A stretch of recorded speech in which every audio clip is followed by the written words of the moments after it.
The Middle Ages were not kind. This was an age of fire and fear, of kingdoms ruled by iron and justice written in blood. And when a man or woman was accused of crime, punishment was rarely about correction. It was about pain, spectacle, a message burned into flesh so that the crowd would never forget. Today, we open the blood-stained scroll of history and reveal the top 10 most brutal punishments of the Middle Ages. But be warned, what you're about to witness isn't just barbaric. It's disturbingly real. It might look tame compared to what's coming, but the pillory and its cousin, the stocks, were instruments of slow, merciless degradation. Used for crimes ranging from public drunkenness to blasphemy, the guilty were shackled in wooden frames in the center of town, exposed to rain, heat, insects, and the cruelty of passers-by. Some were spat on, others beaten. Women accused of gossip were locked by the tongue or ears, and if you were hated enough, villagers might kill you without the executioner lifting a finger. The punishment was public, humiliating, and lasted hours or even days. It didn't just break your body, it destroyed your name. Fire was the church's favorite purifier, and burning at the stake was more than execution. It was a spectacle of spiritual terror. Used for heresy, witchcraft, or consorting with the devil, victims were tied to a stake in a public square, sometimes strangled before the flames rose, often not. The flames did not kill instantly. The smoke came first, then the searing pain of flesh peeling back from bone, and all while the crowd watched, some weeping, others cheering, believing they were witnessing the soul's purification. Joan of Arc, countless witches, all met the same end, wrapped in fire with the sky as their only witness. Of all the medieval punishments designed to terrify, few were as agonizing or as symbolic as flaying. To flay someone alive was to remove their skin inch by inch while their heart still beat. This was a punishment for treason, betrayal, or crimes against kings, because in the medieval mind, your skin was your identity, your station, your pride, your soul. To strip it away was to erase your humanity. Victims were sometimes nailed to walls, their hides displayed like trophies. In England, a man named William de Morisco was flayed in 1242.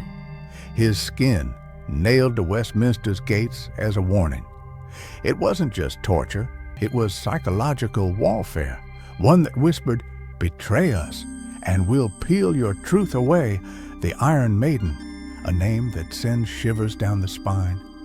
But was it real, or just the Middle Ages' most terrifying rumor? This cruel device was a standing coffin lined with metal spikes. The victim was locked inside, pierced in the arms, legs, back, and left to bleed slowly. The spikes were never long enough to kill outright, only to ensure the person inside suffered, screamed, and despaired. Some historians argue the Iron Maiden was a myth, created in later centuries as propaganda against medieval savagery, but others believe variations of it did exist. Hidden in dungeons from Nuremberg to the Holy Roman Empire, whether real or legend, one truth remains. The very idea of being embraced by death itself was enough to haunt generations. Boiling wasn't just for soup. In medieval justice, it was sometimes for people. To be boiled alive was to be immersed in a cauldron of boiling oil, water, or molten lead. Slow, blistering, and inescapable. The punishment was rare, but when used, it made a permanent impression. In 1531, England passed a law under Henry VIII, allowing poisoners to be boiled publicly. The first to suffer? A cook named Richard Roos lowered into a cauldron as nobles watched. And in other corners of Europe, executioners mixed herbs and oils into the pot, not for flavor, but to prolong the agony. The body boiled from the outside in, the skin peeled, the eyes burst, the lungs filled with steam, and still the screams rose above the crowd. This wasn't punishment. It was alchemy through agony, and we are only halfway down the list. The next punishments make these look almost merciful. The rack, impalement, sawing in half. They weren't just painful, they redefined what it meant to suffer.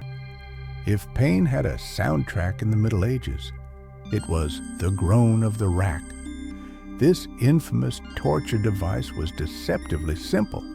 Ropes attached to the hands and feet, stretched across a turning wheel. As the executioner twisted the crank, the body was pulled tighter and tighter and tighter.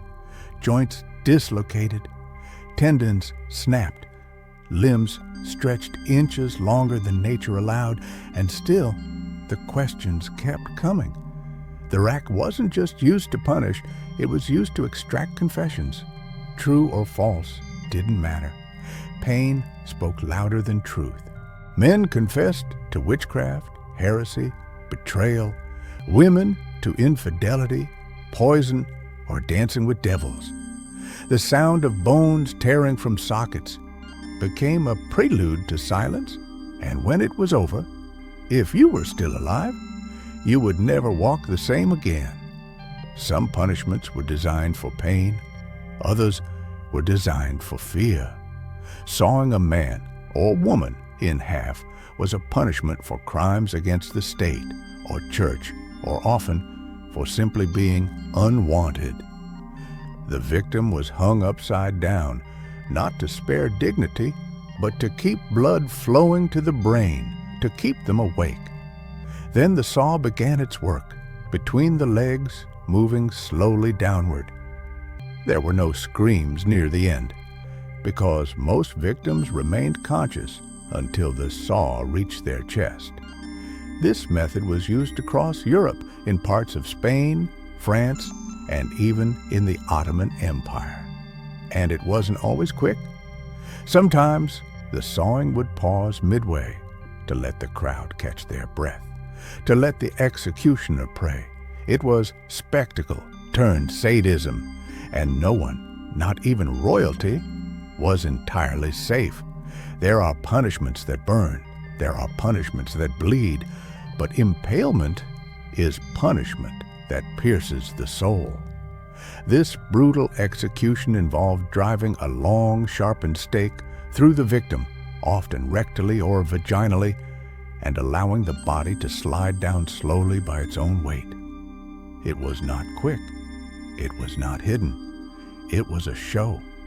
The spike avoided major organs at first, prolonging death for hours, even days. No one wielded this method with more infamy than Vlad the Impaler of Wallachia, the man behind the Dracula legend. It said he impaled entire battalions of enemies. Forests of bodies lined the roads to his castle, so many that invading armies turned back in fear. To impale a person was not just to kill, it was to unmake them, to turn a life into a warning post for the world to see. We are nearly at the end, but the final two punishments on this list are unlike anything before.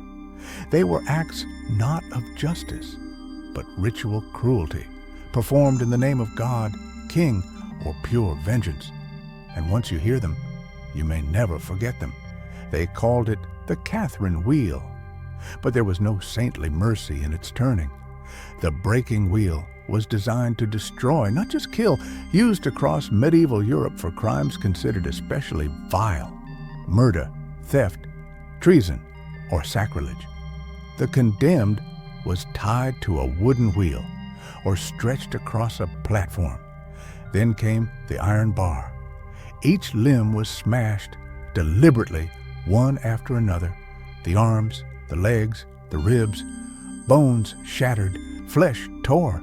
The wheel turned, and sometimes the broken body was woven through the spokes and raised up high, left to hang, twitching for hours, or until death claimed what the crowd could not.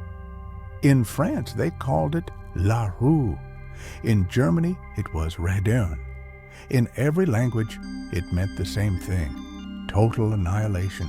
And now we arrive at the very edge of human cruelty, scaphism, an execution so slow, so vile, and so psychologically twisted that even seasoned torturers feared it.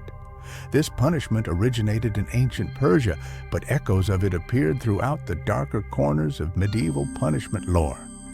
The condemned was stripped naked and placed inside a hollowed-out log or boat, their head, hands, and feet left exposed. Then they were force-fed milk and honey until their stomachs revolted. Their body was smeared in syrup, attracting flies, wasps, beetles, and worms. They were then left floating in stagnant water or tied under the sun. The insects came first for the skin, then the open sores, then the flesh inside. It could take days, even a week, for death to arrive. And the worst part? The victim was kept alive just long enough to feel it all. This wasn't punishment. This was hell carved into nature. These punishments weren't born of monsters. They were born of people, rulers, priests, judges, and crowds. We often imagine the Middle Ages as distant, primitive, but these acts were committed in full daylight, cheered by ordinary folk, justified by law, blessed by faith. And perhaps that's the most terrifying truth of all. What the medieval world called justice was often little more than fear wearing a crown.